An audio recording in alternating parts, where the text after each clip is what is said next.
5 years after the end of the Galactic War, Admiral Zektar stood in the ruins of his flagship.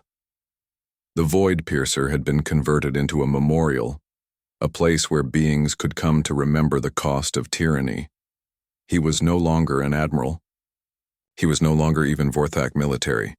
He was simply Zektar, a being trying to understand where everything had gone wrong. "You come here often," said a voice behind him. Zektar turned to see Commander Morrison. The human looked older now, with gray in his hair, but his eyes were kind, not filled with the hate Zektar expected. "I try to understand," Zektar said. "How did we become monsters? We thought we were bringing peace to the galaxy." Jake walked to stand beside his former enemy. "You brought the peace of the graveyard, silence instead of harmony." "But chaos," Zektar protested weakly. "Individual desires lead to conflict. Individual choices lead to cooperation," Jake replied. "When people choose to work together, they work harder than when they're forced to." Around them, the memorial displayed images from the war. Humans fighting impossible odds. Alien species learning to rebel. The moment when the galaxy chose freedom over security. "Your ultimate weapon," Zektar said slowly. "It was never technology." "No," Jake agreed. "It was hope. The belief that things could be better." Zektar felt the weight of 1,000 years of mistakes. "We could have been allies. We could have learned from each other." "You still can," Jake said. "That's what the Alliance is for." In the capital city of New Geneva on Earth, former enemies worked side by side. Dr. Lisa Cameron ran the Intercultural Understanding Institute. Her students included young beings from every species in the Alliance, including Vorthak children, learning to think for themselves. "Today we're going to talk about the concept of individual rights," she told her mixed class.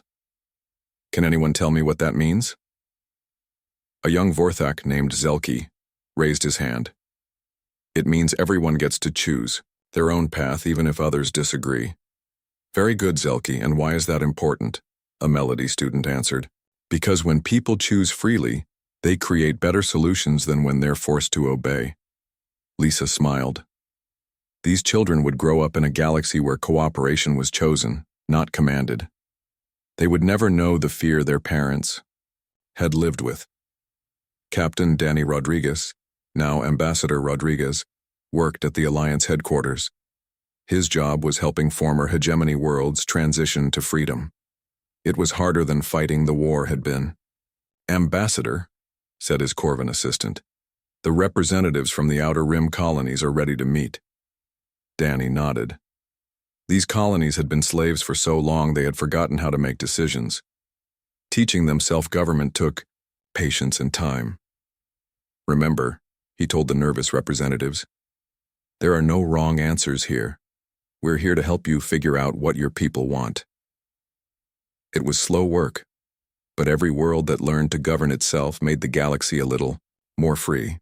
Dr. Nathan Cross had kept his promise to himself.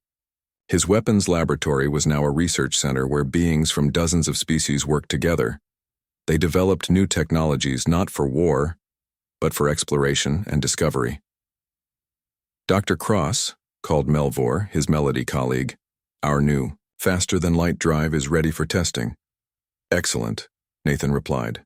"How fast?"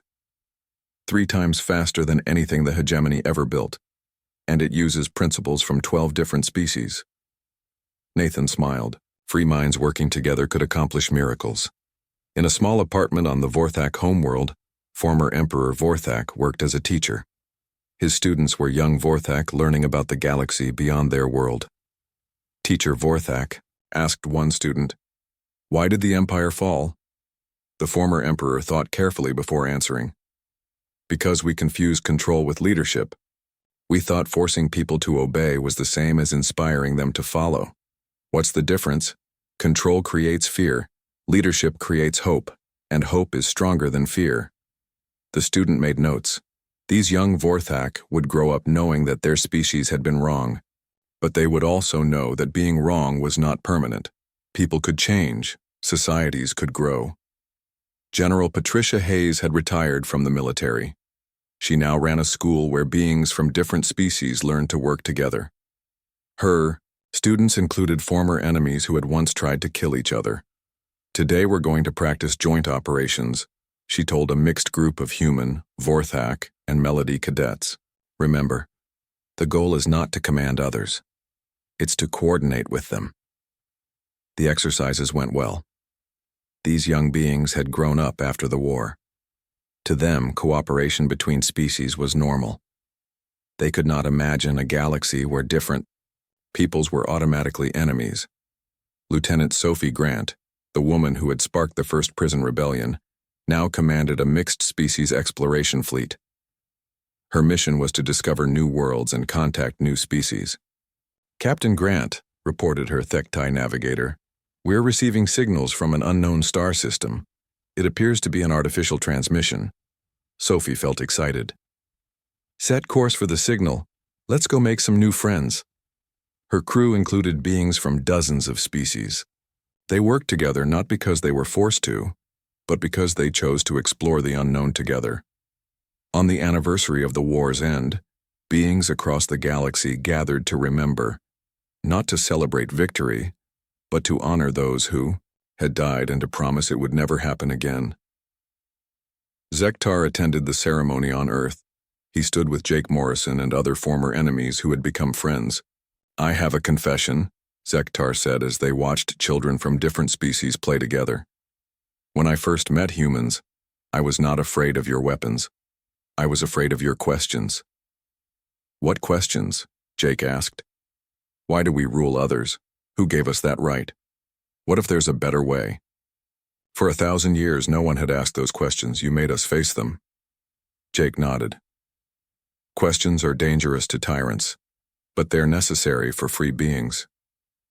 I understand now why you fought so hard. Zektar continued. It was never about winning or losing. It was about the right to ask those questions. Around them, the memorial displayed new additions. Not just images of war, but images of peace. Former slave worlds rebuilding themselves, mixed crews exploring new regions of space, children learning to think for themselves. What do you regret most? Jake asked. Zektar thought for a long moment. That we waited so long to listen. We could have had this partnership from the beginning. We could have explored the galaxy together instead of fighting over it. You're exploring it together now, Jake pointed out. Yes, but think of all the wonders we missed while we were busy, being afraid of each other. Dr. Cross joined them at the memorial. He carried a device that looked like a simple crystal. What's that? Zektar asked. A gift from the Melody, Nathan explained. It's a memory crystal. It will preserve the stories of the war so future generations remember both the cost of tyranny and the value of freedom. What story will you put in it? Jake asked. Nathan smiled. The story of how the galaxy learned that diversity is not weakness, it's strength. The story of how different peoples can work together when they choose to. Zektar looked at the crystal. And the story of regret. How I wish we had learned these lessons without a war. But you did learn them, Jake said. That's what matters. As the ceremony ended, beings from across the galaxy returned to their ships and homes. They carried with them the knowledge that freedom was possible, that cooperation was stronger than control.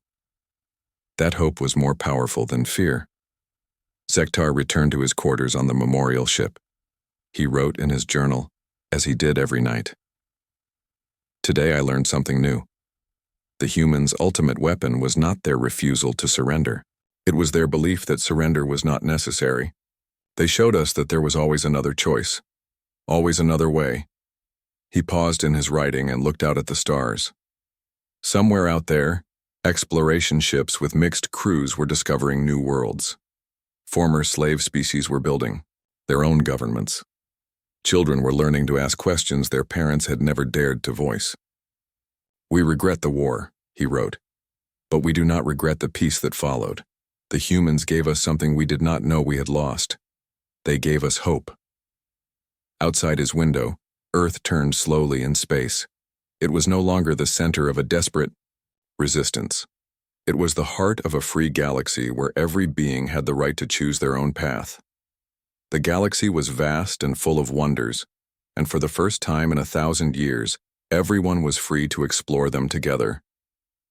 The final battle for Earth began at dawn on a Tuesday. Emperor Vorthak commanded the largest fleet in hegemony history.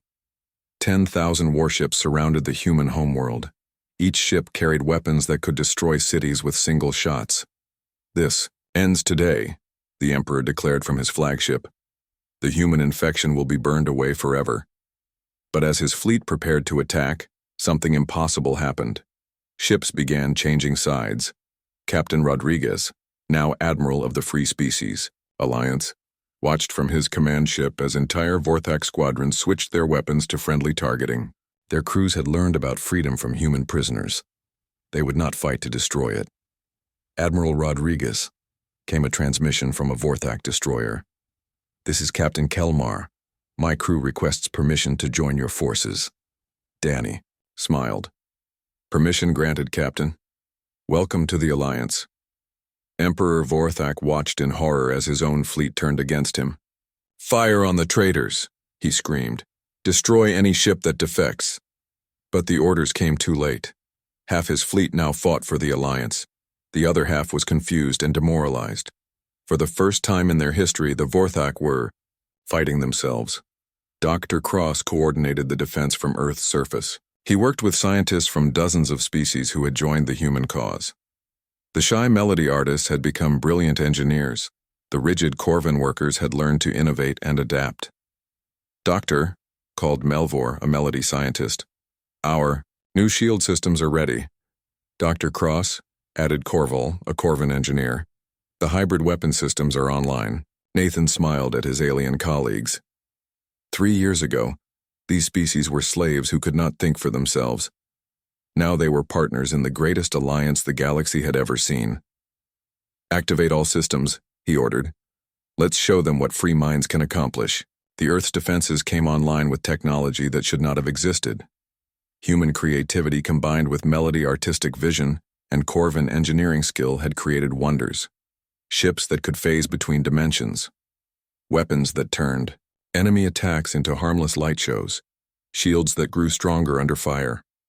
Emperor Vorthak stared at readings that made no sense. "How do they have such technology?" "Sir," his science officer reported, "our analysis shows the systems use principles from over 40 different species.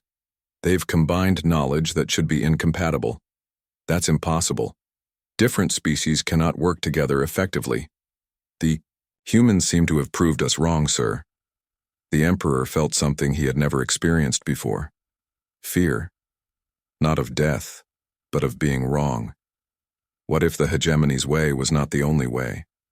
What if there were better ways to live? General Hayes led the human fleet in the most desperate battle of the war. Her ships were still outnumbered, but they were not alone. Melody vessels danced through space like flying art. Corvin ships worked in perfect coordination, but by choice, instead of programming. Thektai warriors fought with honor instead of fear. General Hayes came a transmission from Commander Yeltar. "My Vorthak loyalist ships are ready to support your attack." "Thank you, Commander." "All ships begin the final assault." The Alliance fleet moved toward the Emperor's forces with tactics no military academy had ever taught. Each species fought in their own style, but all worked toward the same goal. Freedom. President. Martinez addressed the galaxy from Earth's capital. Her words were broadcast to every world, every ship, every being who could hear them. "People of the galaxy," she began, "today we fight not just for Earth, but for the right of all beings to choose their own path. The hegemony tells you that order is peace. We tell you that choice is freedom. Today you must decide which future you want." On 1,000 worlds, beings who had been slaves for generations made their choice. They chose freedom. Mining worlds stopped sending resources to the hegemony. Factory worlds began making what they needed instead of what they were told to make. Military academies became schools where young beings learned to think instead of just obey. Admiral Zektar, commanding one of the few remaining loyal fleets, received reports that broke his spirit. "Sir, the Empire is in full revolt. Over 800 worlds have declared independence. How is this possible? Zektar whispered. We brought order to chaos, we brought peace to war. Perhaps, said his aide carefully, we brought slavery to freedom. The final space battle lasted 18 hours. Ships exploded in brilliant flashes. Entire squadrons changed sides mid-fight. The careful formations of 1,000 years crumbled into beautiful chaos as each captain chose their own way to fight. Emperor Vorthak found himself alone on his flagship. His crew had abandoned him. His fleet had joined the enemy. His empire was gone. Surrender, came a voice over his communication system. It was Commander Morrison, the human who had started it all. I would rather die, Vorthak replied. That's your choice, Jake said. But your people have made theirs. They choose freedom. Through his viewports, the Emperor watched former Vorthak ships working alongside humans and dozens of other species. They were not forced to cooperate, they were not programmed to obey. They worked together because they chose to. It was the most beautiful and terrifying thing he had ever seen. Dr. Cross made his final breakthrough in the middle of the battle. Working with scientists from across the galaxy, he developed something that had never existed before. A weapon that did not destroy. It liberated. It's a psychic broadcasting system, he explained to anyone who would listen. It doesn't control minds, it frees them. The device sent a signal across the galaxy. Every being who heard it understood something fundamental. They were not property. They were not tools. They were individuals with the right to choose. On the Emperor's flagship, the signal reached even Vorthak himself. For the first time in his life, he questioned everything he had been taught. What if the humans were right? What if freedom was better than order? The realization hit him like a physical blow. His empire had not brought peace to the galaxy. It had brought tyranny. He had not been a ruler. He had been a tyrant. I surrender, he whispered into his communicator. The war ended, not with a final battle, but with a choice. Across the galaxy, beings chose freedom over slavery. They chose cooperation over domination. They chose to work together instead of being forced together. Admiral Rodriguez stood on the bridge of his flagship as former enemy vessels joined his fleet. Welcome to the Free Species Alliance, he told each new captain. General Hayes received the surrender of the last Vorthak holdouts. You're not prisoners, she told them. You're citizens, equal citizens in a free galaxy. President Martinez signed the treaty that officially ended the hegemony and established the Galactic Free Trade Alliance. Beings from hundreds of worlds watched as former enemies became partners. The war is over, she announced. Now the real work begins, building a galaxy where everyone is free to choose their own path. Dr. Cross closed his laboratory and opened a school. Students from dozens of species came to learn not just science, but how to think for themselves, how to question, how to discover. Emperor Vorthak, now simply Citizen Vorthak, served his sentence by helping rebuild the worlds his empire had damaged. It would take the rest of his life, and he was grateful for the chance to make things right. The galaxy was free, and it had humanity to thank for showing them that freedom was possible. Dr. Nathan Cross stood in his laboratory staring at the data that would change the war forever. His hands shook as he read the reports from captured alien prisoners. He had discovered humanity's ultimate weapon, and it terrified him. Gary, come, look at this, he called to his partner. Gary Thompson walked over from his weapons testing station. What did you find? It's not what we have, Nathan said slowly. It's what we are. The weapon has been with us all along. Across the galaxy, Lieutenant Sophie Grant sat in a Vorthak prison cell. She had been captured during a failed raid on an enemy supply depot. The aliens had put her with prisoners from dozens of other species. All were former slaves of the hegemony. Why do you still fight? Asked Meltar, one of the Melody prisoners. His people were known throughout the galaxy for their beautiful art. Your species will lose, everyone loses to the Vorthak. Sophie looked around the cell. She saw beings from races she had never heard of. Some had fur, others had scales. A few were made of living crystal. All had the same look in their eyes. They had given up hope. Because losing is not the worst thing that can happen, Sophie said. Giving up your freedom is worse. The alien prisoners stared at her. No one had ever said such words before. In their cultures, survival was everything. Freedom was a luxury they could not afford. What is freedom worth if you die for it? Asked Thektar, a warrior from the reptilian Thektai race. What is life worth if you live it as a slave? Sophie replied. For 3 days, Sophie talked with her fellow prisoners. She told them stories of human history. She spoke of people who fought against impossible odds. She talked about the idea that some things were worth dying for. My species fought a war to free other humans who were slaves, she explained. We fought our own people to end slavery. The aliens could not understand this. Species did not fight themselves. They worked together for survival. But why? Asked Corvin, one of the insect-like Corvin. Unity is strength, division is weakness. Because unity without choice is not unity at all, Sophie said. It's just fear. On the 4th day, something unprecedented happened. The prisoners organized. The Melody used their artistic skills to create tools from scraps. The Corvin worked, together like they never had before, but this time for their own freedom instead of their masters. The Thektai provided muscle and courage. Sophie provided something else. She provided the idea that freedom was possible. The guards changed shifts in 10 minutes, she whispered. Meltar, are your tools ready? The Melody artist nodded. He had turned prison utensils into lockpicks using techniques from his people's forgotten past. Before the Vorthak conquered them, the Melody had been explorers and inventors. I had forgotten we could create things for ourselves, he said quietly. The prison break began at exactly midnight.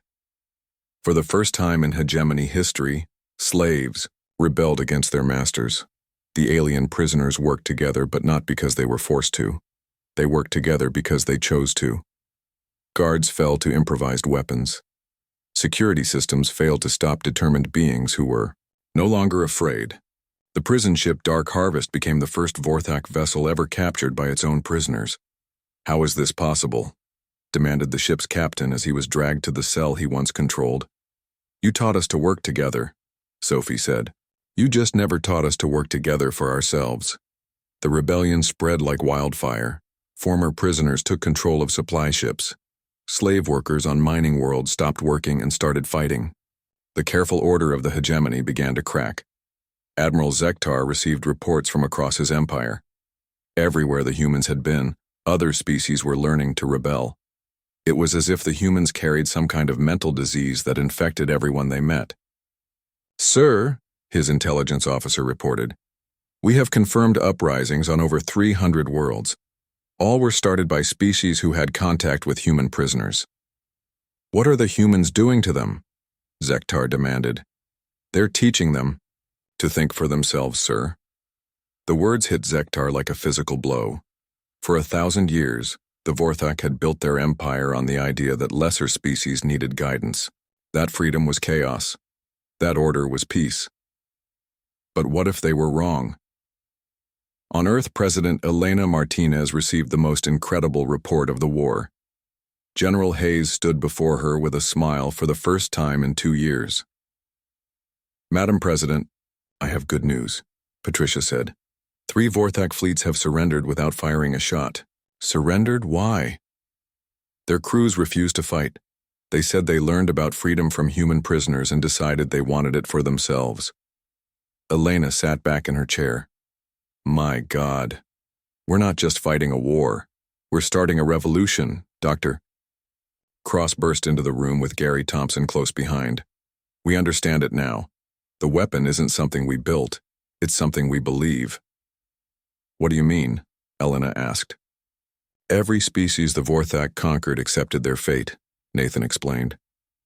They believed survival was more important than freedom. We're the first species to say that some things are worth dying for. And now we're teaching that to everyone else, Gary added. We're showing them they don't have to be slaves. Across the galaxy, the revolution continued. The artistic melody began creating works that celebrated freedom instead of order. The industrial Corvin started building things for themselves instead of their masters. The warrior Thektai remembered what it meant to fight for honor instead of fear. Commander Yeltar, the first Vorthak to defect, led a growing fleet of former enemy ships. His crews were made up of Vorthak who had learned to question their own empire. Why did we never ask if our way was right, he wondered to his bridge crew. Why did we assume order was always better than choice?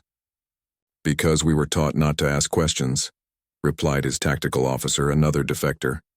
The humans taught us that questions are not dangerous. Not asking questions is what's dangerous. Lieutenant Sophie Grant, now free and leading a mixed species fleet, broadcast a message across the galaxy. It reached billions of beings on thousands of worlds. To all who hear this message, you are not property. You are not tools. You are living beings with the right to choose your own path. The hegemony tells you that freedom is chaos. They are wrong. Freedom is the right of every thinking creature in the universe. The message was translated into over 400 languages. It reached species that had been slaves for so long they had forgotten what freedom meant. But Sophie's words reminded them. On mining worlds, workers stopped mining for the hegemony and started mining for themselves. On factory worlds, builders stopped making weapons for their masters and started making tools for their own use. On military worlds, soldiers began asking who they were really fighting for. Admiral Zektar realized with growing horror that his empire was falling apart, not because of superior enemy weapons or tactics. It was falling apart because of an idea, the idea that freedom was worth fighting for.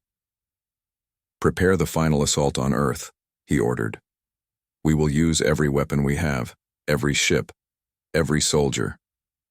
Sir, his aide asked quietly, what if we offered peace instead? What if we tried to negotiate? Zektar turned on his subordinate with fury. You too? Have the human ideas infected even my own crew? The aide did not back down. Perhaps the ideas are not infections, sir. Perhaps they are cures. Emperor Vorthak himself took command of the remaining loyal fleets. He would lead the final assault on the human homeworld. He would end this madness once and for all. But as his massive fleet approached Earth, he faced something no hegemony ruler had ever encountered. He faced an enemy that grew stronger every time they fought. An enemy whose greatest weapon was not technology or numbers. Humanity's ultimate weapon was hope, and hope, once shared, could never be destroyed. The war had been going on for 2 years. Earth's defenses were cracking. 3/4 of human colonies had fallen to the Vorthak Empire. Admiral Zektar's forces surrounded the homeworld, preparing for the final assault. President Elena Martinez sat in the underground bunker that served as Earth's new capital. The surface cities were too dangerous now. Vorthak bombers attacked them daily, but humanity had not given up. How many ships do we have left? She asked General Hayes. 43 combat-ready vessels, Patricia replied. The enemy has over 2,000. Elena looked at the tactical display. Red dots showed Vorthak positions all around Earth. It looked hopeless. But humans had faced impossible odds before. What about the Prometheus Initiative? Elena asked. Dr. Nathan Cross stepped forward. His hair had turned gray during the war. Working 18 hours a day would do that to a person. We've made progress, but I need more time. Time we don't have, said weapons designer Gary Thompson. The aliens will attack Earth within days. Elena made a decision that would change everything. Do it. Whatever the cost, we activate Prometheus. The Prometheus Initiative was humanity's most secret project. They were not building a superweapon or a new ship design. They were weaponizing something much more dangerous. They were weaponizing human nature itself. Meanwhile, on the Vorthak prison ship Dark Harvest, former pilot Alex Turner sat in his cell. He had been captured 6 months ago when his fighter was shot down. The aliens studied him like a lab animal. Subject shows no signs of mental breakdown, reported the Vorthak scientist. Psychological torture has no effect. Subject continues to resist all attempts at control.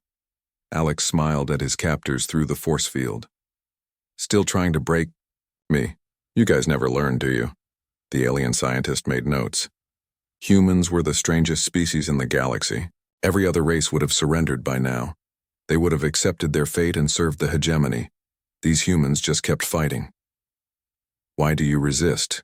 The scientist asked. Your species is losing. Your world will fall soon. Why not? Accept peace? Because it's not peace, Alex said. It's slavery.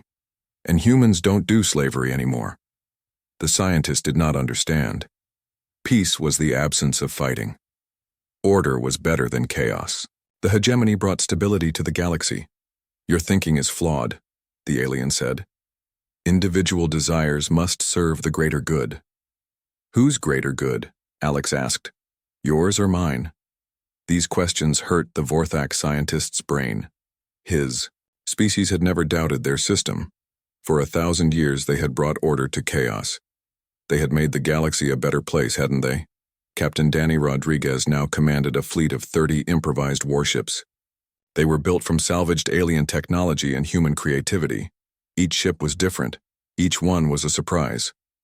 Captain, enemy fleet approaching, his sensor operator reported. Standard Vorthak formation. Danny studied the alien ships. On his screen, they moved in perfect lines and columns. Every ship had its assigned place. Their formations had not changed in centuries. That's their weakness, Danny realized. They can't adapt. They don't know how to handle chaos. His fleet attacked using no formation at all. Each ship picked its own target and attacked its own way. Some ships worked in pairs. Others fought alone. A few even worked in groups of 3 or 4. The Vorthak fleet tried to respond, but their rigid systems could not handle such randomness. Their weapons were designed to target organized formations, not scattered chaos. This is impossible, complained the alien fleet commander. They have no strategy, no coordination. How can we fight enemies with no plan? But Danny's forces did have a plan. Their plan was to have no plan. Every captain used their own judgment. Every crew adapted to the moment. It was the most human thing they could do. Dr. Cross made his greatest discovery in the wreckage of a captured alien ship. He found something that changed his understanding of the entire war. They're not evil, he told Gary Thompson. They actually believe they're helping the galaxy. Gary studied the alien cultural files. They think chaos is the worst thing possible. They see individual freedom as a disease. And they see us as the infection, Nathan realized. We're not just fighting them. We're threatening everything they believe. The Prometheus Initiative was not about building better weapons. It was about understanding what made humans special, what made them different from every other species. In the galaxy, it's our unpredictability, Nathan explained to President Martinez. Every other species follows patterns. They can be understood and controlled. We can't. How do we turn that into a weapon? Elena asked. We don't turn it into a weapon, Gary said. It already is a weapon. We just need to use it right. The breakthrough came during the Battle of Titan. Human forces were defending Saturn's moon when something unprecedented happened. A Vorthak ship changed sides. Commander Yeltar had been watching humans fight for 2 years. He saw their courage, their refusal to give up, their willingness to die for abstract ideas like freedom and choice. This is not right, he told his crew. We are not bringing peace. We are destroying something beautiful. His ship turned its weapons on other Vorthak vessels. It was the first defection in hegemony history.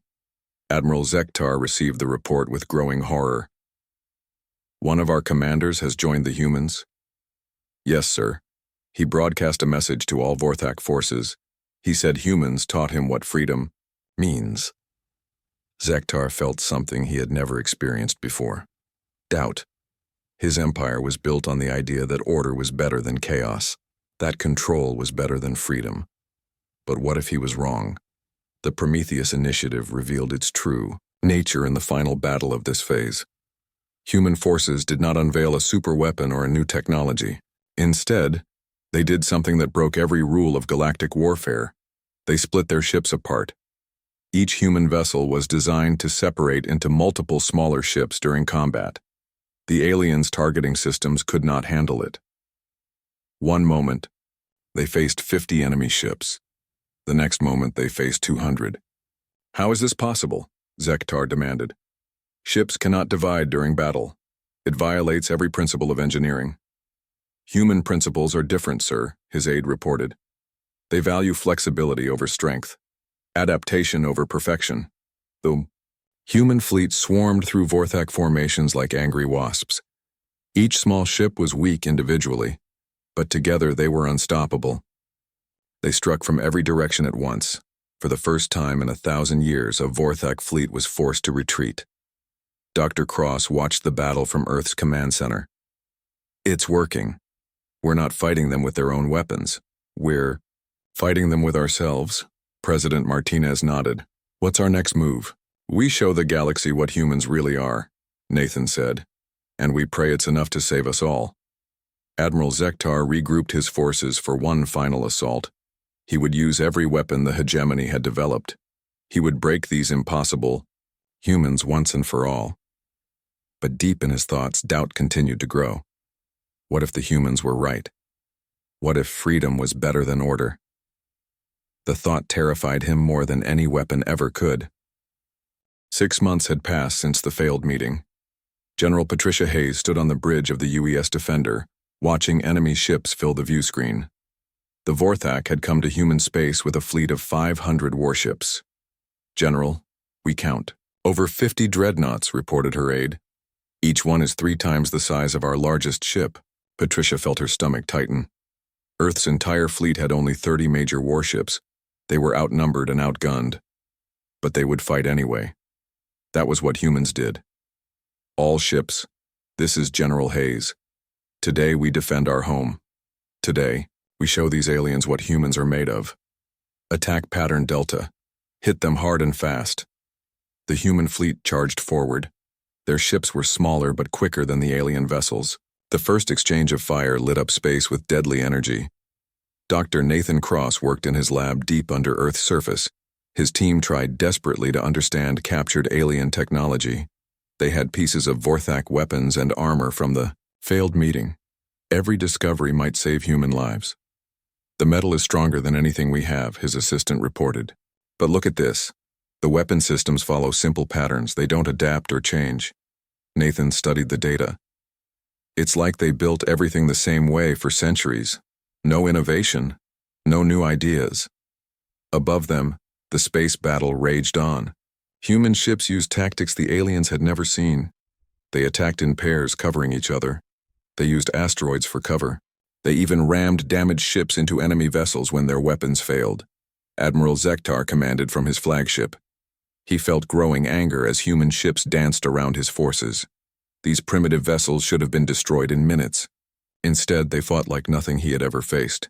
They ignore all proper battle formations, complained his tactical officer. Their movements make no sense. Destroy them all, Zektar ordered. Use the planet crackers if needed. But even the mighty Vorthak weapons could not catch the swift human ships. Every time the aliens locked onto a target, it would dart away or hide behind debris. The humans seemed to know exactly where each shot would go. The battle lasted 6 hours. When it ended, both fleets had taken heavy damage. The humans lost 12 ships. The Vorthak lost 30. It should have been impossible. Retreat, Zektar finally ordered. We will attack their colonies first. Soften them up before taking Earth. General Hayes watched the alien fleet pull back. Her forces had won the first battle, but she knew it was just the beginning. 3 weeks later, the Vorthak attacked New Boston Colony. Captain Danny Rodriguez commanded the small defense force. There, he had only 5 ships against 50 alien vessels. Sir, they're demanding our surrender, his communications officer reported. Danny looked at the enemy fleet on his screen. Standard Vorthak tactics called for overwhelming force followed by psychic control of survivors. They had done this to 847 species across the galaxy. Send this message, Danny said. This is Captain Rodriguez of the Human Defense Force. If you want our colony, come and take it. The Vorthak opened fire with enough weapons to level cities, but the human ships were not there to meet them.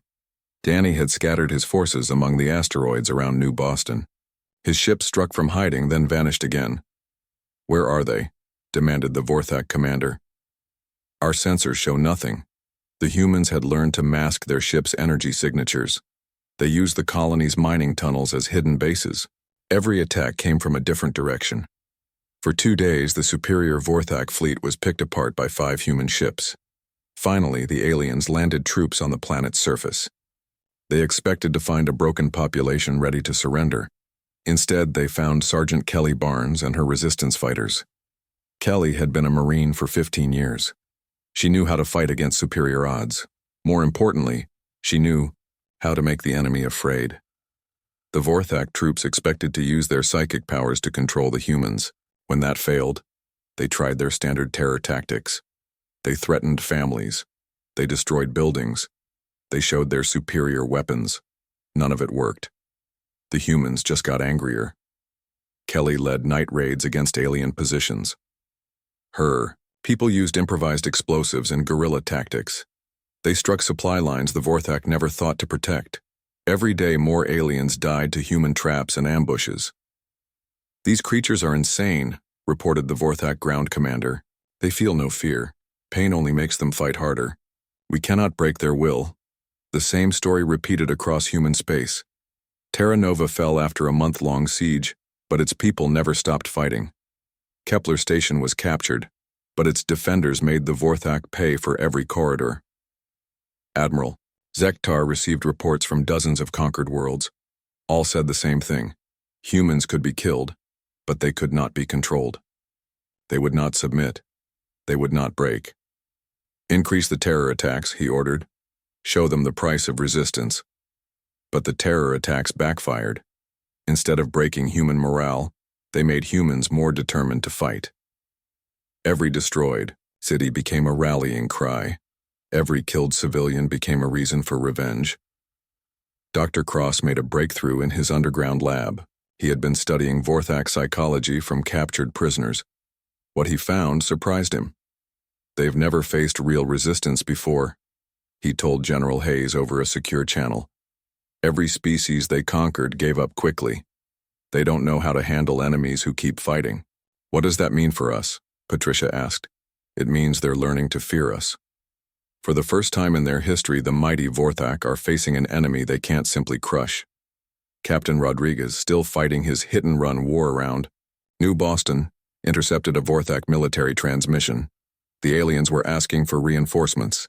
A species that had conquered nearly 1,000 worlds was asking for help to defeat a few hundred humans. Did you hear that? He told his crew. They're afraid of us. The great galactic empire is scared of little old humanity. As the war entered its first year, both sides had learned hard lessons. The Vorthak discovered that superior technology meant nothing against human determination. Humans learned that they could hurt the galaxy's greatest empire. But the real war was just beginning. Admiral Zektar was about to bring the full might of the hegemony against humanity. He would use every weapon, every tactic, and every ally he had. He still believed numbers and firepower would win in the end.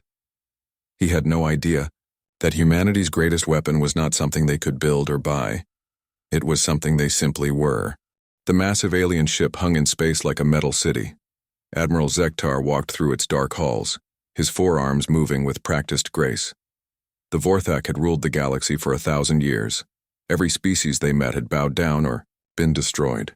Today would be no different. Admiral, his aide spoke through their mind link.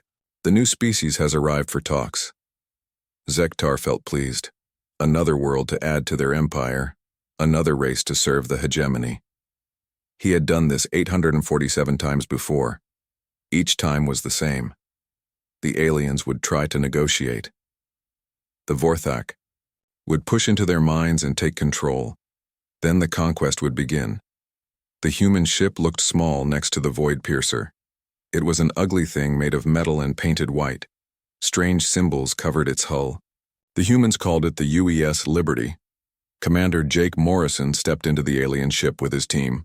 Dr. Lisa Cameron carried her translation devices. Colonel Ryan Parker kept his hand near his weapon. They were the first humans to meet an alien race. The moment would change everything. The meeting room was huge and dark. Strange lights floated in the air. Admiral Zektar entered with 20 of his warriors. Each one stood 8 feet tall with gray skin and black eyes. Their faces had no expression. "Welcome to Hegemony Space," Zektar said. His words came through their translation system. "We are the Vorthak. We rule this part of the galaxy." Jake stepped forward. "I am Commander Morrison of the United Earth Space Force. We come in peace. We hope to learn from you and share our knowledge." Zektar studied the humans. They looked weak. Only 2 arms, soft skin, small bodies. Their minds felt strange too. He could not read their thoughts clearly. This had never happened before.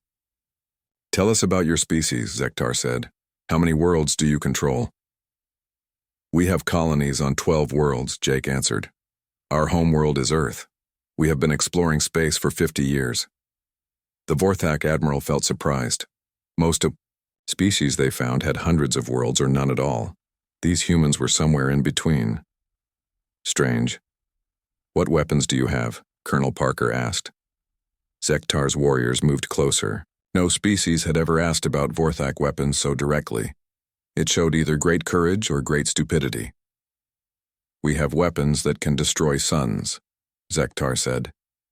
"We have ships that can crack planets in half. We have mind powers that can control any thinking being." Dr. Cameron wrote notes on her device. "Mind powers? Like telepathy?" "More than that," Zektar said. He reached out with his psychic abilities. Every species had weak minds. He would push into the human thoughts and take control. Then they would serve the hegemony forever. His power hit Jake's mind like water hitting stone. It simply bounced off. Zektar tried harder. Nothing. He tried to control Dr. Cameron. Her mind was like a wall he could not break. Colonel Parker's thoughts were completely hidden from him. For the first time in his life, Admiral Zektar felt afraid. "Is something wrong?" Jake asked. He had noticed the alien's strange behavior. "You have no psychic abilities," Zektar said slowly. "Your minds cannot be read or controlled." "We know about mental powers from our stories," Lisa said. "But humans don't have them. Is that a problem?" It was the biggest problem Zektar could imagine. Every species in the galaxy had some psychic ability. It made them easy to control. These humans were different. They were dangerous. "The meeting is over," Zektar announced. "Return to your ship." "But we just started talking," Jake protested. "We have so much to learn from each other." "There is nothing to learn," Zektar said. His warriors raised their weapons. "You will. Leave now or be destroyed." Ryan Parker pulled out his sidearm. The human weapons looked primitive next to alien technology, but his eyes showed he was ready to fight. "We don't want trouble," Jake said. "But we won't be threatened either." Zektar made a decision that would haunt him forever. Fire. The alien weapons lit up the room with deadly energy. The humans dove for cover behind metal tables. Ryan's gun barked 3 times. One Vorthak warrior fell with smoking holes in his chest. "How is this possible?" Zektar demanded. "Human weapons should not hurt his soldiers." Jake threw a small device across the room. It exploded with blinding light and deafening sound. In the confusion, the humans ran for their ship. "Stop them!" Zektar screamed, but it was too late. Liberty's engines roared to life. The human ship spun away from the void piercer and jumped into hyperspace. Admiral Zektar stood in his damaged meeting room. One of his best warriors was dead, killed by primitive human weapons. The humans had escaped after directly challenging Vorthak power. "Sir," his aide asked, "what are your orders?" Zektar looked at the blood on his floor. These humans were unlike any species they had ever found. They could not be controlled. They fought back when threatened. They had actually hurt the mighty Vorthak. "Send word to the Emperor," he said. "We have found a dangerous species. They must be destroyed before they spread their madness to others." As the void piercer turned toward human space, Zektar made plans for war. He thought it would be easy. He thought humans would fall like all the others. He had no idea what he had just unleashed. The Liberty raced through hyperspace toward Earth. In the medical bay, Dr. Cameron treated burns on Jake's arms. They tried to control our minds, she said. I felt something pushing at my thoughts. Good thing it didn't work, Ryan said while cleaning his weapon. Did you see how surprised they looked? Jake stared out at the stars. This changes everything. They rule hundreds of species. They have weapons we can't imagine. And they want to destroy us. So what do? Lisa asked. We warn Earth, Jake said. We prepare for war, and we hope humanity is ready for the biggest fight in our history. Behind them, the Vorthak Empire began to move. 1,000 warships turned toward human space. Admiral Zektar prepared to use every weapon at his command. He would learn too late that humanity's greatest weapon was not something they built. It was something they were.